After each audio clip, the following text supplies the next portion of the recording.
الحمدللہ وحدہ لا شریک لہ والصلاة والسلام علی من لا نبی بعدہ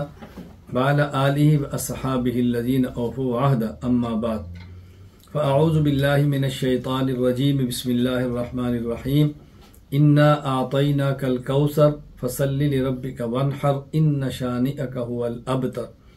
اللہم صلی علی محمد وعلی آل محمد کما صلیت علی ابراہیم وعلی آل ابراہیم انک حمید مجید اللہم بارک علی محمد وعلی آل محمد کما بارکت علی ابراہیم وعلی آل ابراہیم انک حمید مجید۔ مسائل قربانی کے اسباق چل رہے ہیں، اس میں آج ہے ہمارا سبق نمبر 6، قربانی کے دن، یعنی کن دنوں میں قربانی کے جانور کو ذبح کرے تو قربانی ہوگی اور کس دن ذبح کریں تو قربانی نہیں ہوگی، قربانی کے دن کتنے ہیں۔ اہل سنت والجماعت حناف کا موقف یہ ہے کہ قربانی کے دن 3 ہیں،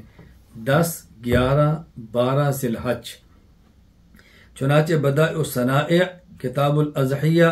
فصل و اما وقت الوجوب کے تحت علامہ علاء الدین ابو بکر بن مسعود بن احمد الکاسانی الحنفی رحمہ اللہ، وفات 587 ہجری، وہ فرماتے ہیں وَأَيَّامُ النَّحْرِ ثَلَاثَةٌ يَوْمُ الْأَضْحَى وَهُوَ الْيَوْمُ الْعَاشِرُ مِنْ ذِي الْحِجَّةِ وَالْحَادِي عَشَرُ وَالثَّانِي عَشَرُ۔ قربانی کے دن 3 ہیں، نمبر 1 10 ذی الحج، نمبر 2 11 ذی الحج اور نمبر 3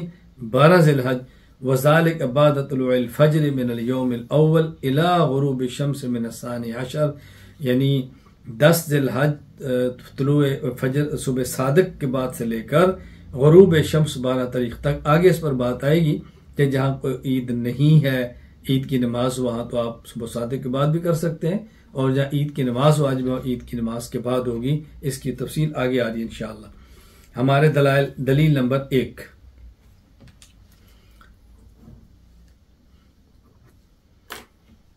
سورۃ الحج آیت نمبر 28، لِيَشْهَدُوا مَنَافِعَ لَهُمْ وَيَذْكُرُوا اسْمَ اللَّهِ فِي أَيَّامٍ مَّعْلُومَاتٍ،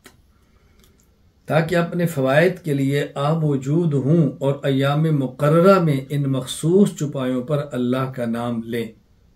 اللہ اکبر۔ یہ جو ہے کہ اللہ کا نام لیں مخصوص ایام میں، ان مخصوص ایام سے مراد کیا ہے؟ تفسیر ابن ابی حاتم الرازی، حضرت امام ابو محمد عبد الرحمن بن محمد بن ادریس بن المنذر حنظلی الرازی رحمہ اللہ، وفات 327 ہجری، اس آیت کے تحت فرماتے ہیں قال عبداللہ بن عمر رضی اللہ عنہما المعلومات یوم النحر و یومان بعدہ۔ یہ ان ایام معلومات سے مراد یہ ہے کہ 10 ذی الحج، 11 اور 12 ذی الحج، یہ 3 دن ہیں۔ اور ظاہر ہے جب آیت کی تفسیر کو صحابی کرتا ہے تو تفسیر حدیث مسند کے درجے کے اندر آ جاتی ہے۔ چنانچہ المستدرک علی الصحیحین تفسیر سورۃ الفاتحہ کے تحت امام ابو عبداللہ محمد بن عبداللہ بن محمد الحاکم رحمہ اللہ، وفات 405 ہجری، فرماتے ہیں لِيَعْلَمَ طَالِبُ هَذَا الْعِلْمِ أَنَّ تَفْسِيرَ الصَّحَابِيِّ الَّذِي شَهِدَ الْوَحْيَ وَالتَّنزِيلَ عِنْدَ الشَّيْخَيْنِ حَدِيثٌ مُسْنَدٌ۔ حضرت امام بخاری اور امام مسلم رحمہ اللہ فرماتے ہیں کہ وہ صحابی جو وحی کے نزول کے وقت موجود ہے، وہ جب آیت کی تفسیر کرتا ہے تو وہ تفسیر حدیث مسند کہلاتی ہے۔ دلیل نمبر 2، صحیح بخاری باب ما یؤکل من لحوم الاضاحی، امام ابو عبداللہ محمد بن اسماعیل بخاری رحمہ اللہ، وفات 256 ہجری، حدیث نقل کرتے ہیں سلمہ بن اکوع رضی اللہ تعالی عنہ سے، انہوں نے فرمایا رسول اللہ صلی اللہ علیہ وسلم نے فرمایا من ضحى منکم فلا يصبحن بعد ثالثة وبقي في بيت من شيء، کہ جس شخص نے تم میں سے قربانی کی تو چاہیے کہ 3 دن کے بعد اس کے گھر میں قربانی کا گوشت نظر نہ آئے، اس کے گھر میں قربانی کا گوشت نہ ہو۔ تو جب 3 دن کے بعد چوتھے دن قربانی کا گوشت رکھنے کی اجازت نہیں ہے تو آپ یہ فرمائیں کہ پھر قربانی کرنے کی اجازت کیسے ہوگی؟ یہاں ایک بات ذہن نشین فرما لیں کہ 3 دن کے بعد قربانی کا گوشت رکھنا، اس پر پابندی پہلے تھی ابتدائی اسلام میں، بعد میں رسول اکرم صلی اللہ علیہ وسلم نے اس پابندی کو ختم فرما دیا اور اجازت دی کہ تم جتنا عرصہ تک رکھنا چاہو قربانی کا گوشت رکھ سکتے ہو۔ چنانچہ سنن نسائی کتاب الجنائز باب زیارت القبور امام ابو عبد الرحمن احمد بن شعیب النسائی رحمہ اللہ وفات 303 ہجری وہ حدیث نقل کرتے ہیں عبداللہ بن بریدہ رضی اللہ تعالی عنہ سے، یعنی عبداللہ بن بریدہ سے کہ رسول اللہ صلی اللہ علیہ وسلم فرمایا نہیتکم عن زیارت القبور فزوروها، میں تمہیں قبرستان جانے سے منع کرتا، اب اجازت دیتا ہوں۔ ونہیتکم عن لحوم الاضاحی فوق 3 ایام فامسکوا ما بدا لکم، میں پہلے تمہیں منع کرتا تھا کہ 3 دن سے زائد تم قربانی کا گوشت نہ رکھنا، اب میں تمہیں اس کی اجازت دیتا ہوں۔ یہ ایک اشکال یہ ہے کہ جب 3 دن کے بعد گوشت رکھنے کی اجازت ہے تو ثابت ہوا کہ 3 دن کے بعد قربانی کرنے کی بھی اجازت ہے۔ جواب، گوشت تو صرف 3 دن کے بعد چوتھے دن نہیں بلکہ گوشت تو پورا سال رکھنے کی اجازت ہے، تو کیا دنیا میں شخص اس کا قائل ہوگا کہ پورا سال قربانی کرنے کی بھی اجازت ہے؟ نہ، ہرگز نہیں۔ گوشت کی اجازت مل گئی ہے لیکن قربانی 3 دن ہی ہے۔ دلیل نمبر 3 موطا امام مالک کتاب الضحایا امام مالک بن انس رحمہ اللہ وفات 179 ہجری وہ نقل کرتے ہیں حضرت علی بن ابی طالب رضی اللہ عنہ سے الاضحیٰ یومان بعد یوم الاضحیٰ، قربانی 2 دن ہے تیسرے دن کے بعد، پہلے دن کے بعد، یعنی قربانی 3 دن ہے 10، 11 اور 12۔ اسی طرح احکام القرآن للطحاوی یہ وذکر اللہ فی ایام معدودات کے تحت امام ابو جعفر احمد بن محمد بن سلامت طحاوی رحمہ اللہ وفات 321 ہجری وہ فرماتے ہیں قال علی، حضرت علی رضی اللہ تعالی فرمایا النحر 3 ایام، قربانی 3 دن ہے۔ دلیل نمبر 4 احکام القرآن للطحاوی وذکر اللہ فی ایام معدودات کے تحت امام ابو جعفر احمد بن محمد بن سلامت طحاوی رحمہ اللہ وفات 321 ہجری حضرت عبداللہ بن عباس رضی اللہ عنہما سے حدیث نقل فرماتے ہیں، انہوں نے فرمایا النحر یومان بعد یوم النحر وافضلها یوم النحر، قربانی 3 دن ہے 10، 11 اور 12 ذی الحج، اور اس میں افضل ترین دن وہ پہلا دن 10 ذی الحج کا ہے۔ دلیل نمبر 5 موطا امام مالک کتاب الضحایا حضرت امام مالک بن انس رحمہ اللہ وفات 179 ہجری وہ روایت نقل فرماتے حضرت نافع سے وہ عبداللہ بن عمر رضی اللہ عنہ نے فرمایا الاضحیٰ یومان بعد یوم الاضحیٰ، فرمایا کہ قربانی 3 دن ہے 10، 11 اور 12 ذی الحج۔ یہ میں نے 5 دلائل پیش کیے، دلائل بہت ہیں، صرف میں نے آپ کی خدمت میں 5 دلائل پیش کیے ہیں۔ غیر مقلدین کا موقف قربانی 4 دن ہے 10، 11، 12 اور 13 ذی الحج۔ چنانچہ مولوی مبشر احمد ربانی غیر مقلد آپ کے مسائل کا حل جلد 2 صفحہ 316 پہ لکھتے ہیں قربانی کا وقت نماز عید کے بعد شروع ہوتا ہے اور 13 ذی الحج کو غروب آفتاب تک رہتا ہے۔ دلیل اصل الکبریٰ للبیہقی باب من قال الاضحیٰ جائز یوم النحر، حدیث نمبر 19717، حضرت ابو بکر احمد بن حسین بن علی بن موسیٰ البیہقی رحمہ اللہ وفات 858 ہجری حدیث لائے ہیں، فرماتے ہیں رواہ معاویہ بن یحییٰ صدفی عن زہری عن سعید بن المسیب مرتن عن ابی سعید مرتن ومرتن عن ابی ہریرہ رضی اللہ تعالیٰ عنہما عن النبی صلی اللہ علیہ وسلم ایام التشریق کلھا ذبح، کہ تشریق کے سارے ایام یہ ذبح کے دن ہیں، ایام تشریق سارے، اور 13 ذی الحج ایام تشریق میں شامل ہے، لہٰذا معلوم ہوا کہ قربانی کے دن 4 ہیں 10، 11، 12 اور 13۔ جوابات سماعت فرمائیں۔ جواب نمبر 1، پہلا جواب ہے کہ حدیث موضوع ہے، من گھڑت ہے، چنانچہ علل الحدیث لابن ابی حاتم الرازی، اس میں امام ابو محمد عبد الرحمن بن محمد بن ادریس الرازی رحمہ اللہ وفات 327 ہجری وہ ایک طریق نقل کیا معاویہ بن یحییٰ صدفی عن زہری عن سعید بن المسیب عن ابی سعید خدری، اور اپنے والد امام محمد بن ادریس المعروف ابو حاتم الرازی رحمہ اللہ وفات 270 ہجری کا فیصلہ نقل فرمایا ھذا حدیث کذب بھذا الاسناد، اس سند کے ساتھ یہ حدیث جھوٹ اور من گڑت ہے۔ اسی طرح ایک اور مقام پر اپنے والد محمد بن ادریس المعروف ابو حاتم الرازی رحمہ اللہ وفات 270 ہجری، ان کی بات نقل کرتے ہیں اسی عین الحدیث جلد 1 صفحہ 569 پہ، ھذا حدیث موضوع عندی، یہ میرے ہاں حدیث یہ موضوع اور من گڑت ہے۔ جواب نمبر 2، اگر یہ حدیث موضوع نہ بھی ہو تو اس حدیث کا ضعیف ہونا یقینی ہے، چنانچہ اس سند میں ایک راوی ہے معاویہ بن یحییٰ الصدفی جو کہ مجروح ہے، چنانچہ الجرح والتعدیل ابن ابی حاتم الرازی میں امام ابو محمد عبد الرحمن بن ابی حاتم محمد بن ادریس التمیمی الرازی رحمہ اللہ وفات 327 ہجری معاویہ بن یحییٰ الصدفی کے متعلق علماء جرح تعدیل کے اقوال نقل فرماتے ہیں کہ حضرت یحییٰ بن معین وہ فرمایا کرتے معاویہ بن یحییٰ الصدفی لیس شیء لا شیء، اور یحییٰ بن معین وفات 233 ہجری وہ فرماتے کہ معاویہ بن یحییٰ الصدفی اس کی حدیث میں کوئی حیثیت ہی نہیں۔ اسی طرح حضرت ابو محمد عبد الرحمن نے امام ابو زرع رحمہ اللہ وفات 364 ہجری سے معاویہ بن یحییٰ الصدفی کے بارے میں پوچھا، چاچا کہتے ہیں سألت ابا زرعۃ عن معاویہ بن یحییٰ الصدفی فقال لیس بقوی، کا نہایت کمزور درجے کا راوی ہے۔ اسی طرح امام ابو محمد عبد الرحمن بن ابی حاتم محمد بن ادریس التمیمی رازی رحمہ اللہ وفات 327 ہجری خود فرماتے ہیں احادیث کلھا مقلوبہ، یحییٰ بن معاویہ الصدفی کی حدیثیں الٹی اور پلٹی ہوئی ہیں، تبدیل شدہ ہے۔ الکاشف فی معرفت من لہ روایت فی الکتب الستہ للذہبی،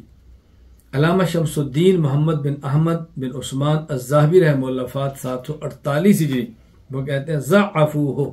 کہ یحییٰ بن معاویہ بن یحییٰ الصدفی کو محدثین نے ضعیف قرار دیا ہے، اور خود فتاوی علمیہ جلد 1 صفحہ 179 پر غیر مقلد عالم زبیرلی زئی لکھتے ہیں ایام تشریق میں ذبح والی روایت اپنی تمام سندوں کے ساتھ ضعیف ہے۔ ایک اور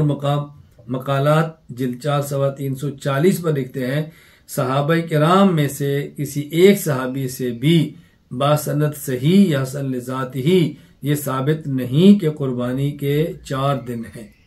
تو خود غیر مقلدین کا بھی اپنا فتویٰ یہ ہے کہ کوئی اس پر صحیح سند موجود نہیں ہے۔ جواب نمبر 3، یہ روایت موضوع ہے یا کم از کم حد درجہ ضعیف ہے، اور اس کے مد مقابل وہ روایات کہ جن میں ان ایام کو ایام اکل کھانے، ایام شرب پینے اور ایام بیعال اپنی بیوی سے ہم بستری کے دن قرار دیے گئے ہیں وہ صحیح ہے، تو ان صحیح کے ہوتے ہوئے کسی ضعیف اور موضوع روایت سے استدلال کرنا یہ غیر مقلدین ہی کا کام ہو سکتا ہے۔ چند روایات ملاحظہ فرمائیں۔ صحیح مسلم باب تحریم صوم ایام تشریق، امام ابو الحسن مسلم بن حجاج القشیری النیشاپوری رحمہ اللہ وفات 261 ہجری وہ حضرت نبیشہ حضری رضی اللہ عنہ سے روایت نقل کرتے ہیں رسول اللہ صلی اللہ علیہ وسلم فرمایا ایام التشریق ایام اکل و شرب، ایام التشریق سارے کھانے اور پینے کے دن ہیں۔ سنن ابی داؤد، سنن ابن ماجہ باب ما جاء فی النہی عن صیام ایام التشریق، حضرت امام ابو عبداللہ محمد بن یزید ابن ماجہ رحمہ اللہ وفات 273 ہجری حضرت بشر بن سحیم رضی اللہ عنہ سے روایت نقل کرتے ہیں کہ رسول اللہ صلی اللہ علیہ وسلم نے خطب ایام تشریق، ایام تشریق خطبہ دیا اور آپ نے فرمایا لا يدخل الجنت الا نفس مسلمہ، جنت میں وہی جائے گا جو مسلمان ہو، وَإِنَّ هَذِهِ الْأَيَّامَ أَيَّامُ أَكْلٍ وَشُرْبٍ، اور یہ دن کھانے اور پینے کے دن ہیں۔ سنن ترمذی باب ما جاء فی کراہیت الصوم فی ایام التشریق، حضرت امام ابو عیسیٰ محمد بن عیسیٰ بن ثورہ الترمذی رحمہ اللہ وفات 279 ہجری حضرت عقبہ بن عامر رضی اللہ عنہ سے روایت نقل فرماتے ہیں کہ رسول اللہ صلی اللہ علیہ وسلم فرمایا یوم عرفۃ و یوم النحر و ایام التشریق عیدنا اہل الاسلام وہی ایام اکل و شرب۔ اللہ اکبر، فرمایا کہ یوم عرفہ، یوم النحر اور ایام التشریق یہ ہمارے اہل اسلام کے ہاں یہ عیدیں ہیں، عید کے دن ہیں، اور یہ تمام ایام کھانے اور پینے کے ہیں۔ حدیث نمبر 4 شرح معانی الآثار باب المتمتع الذي لا يجد هديا ولا يصوم في العشر، امام ابو جعفر احمد بن محمد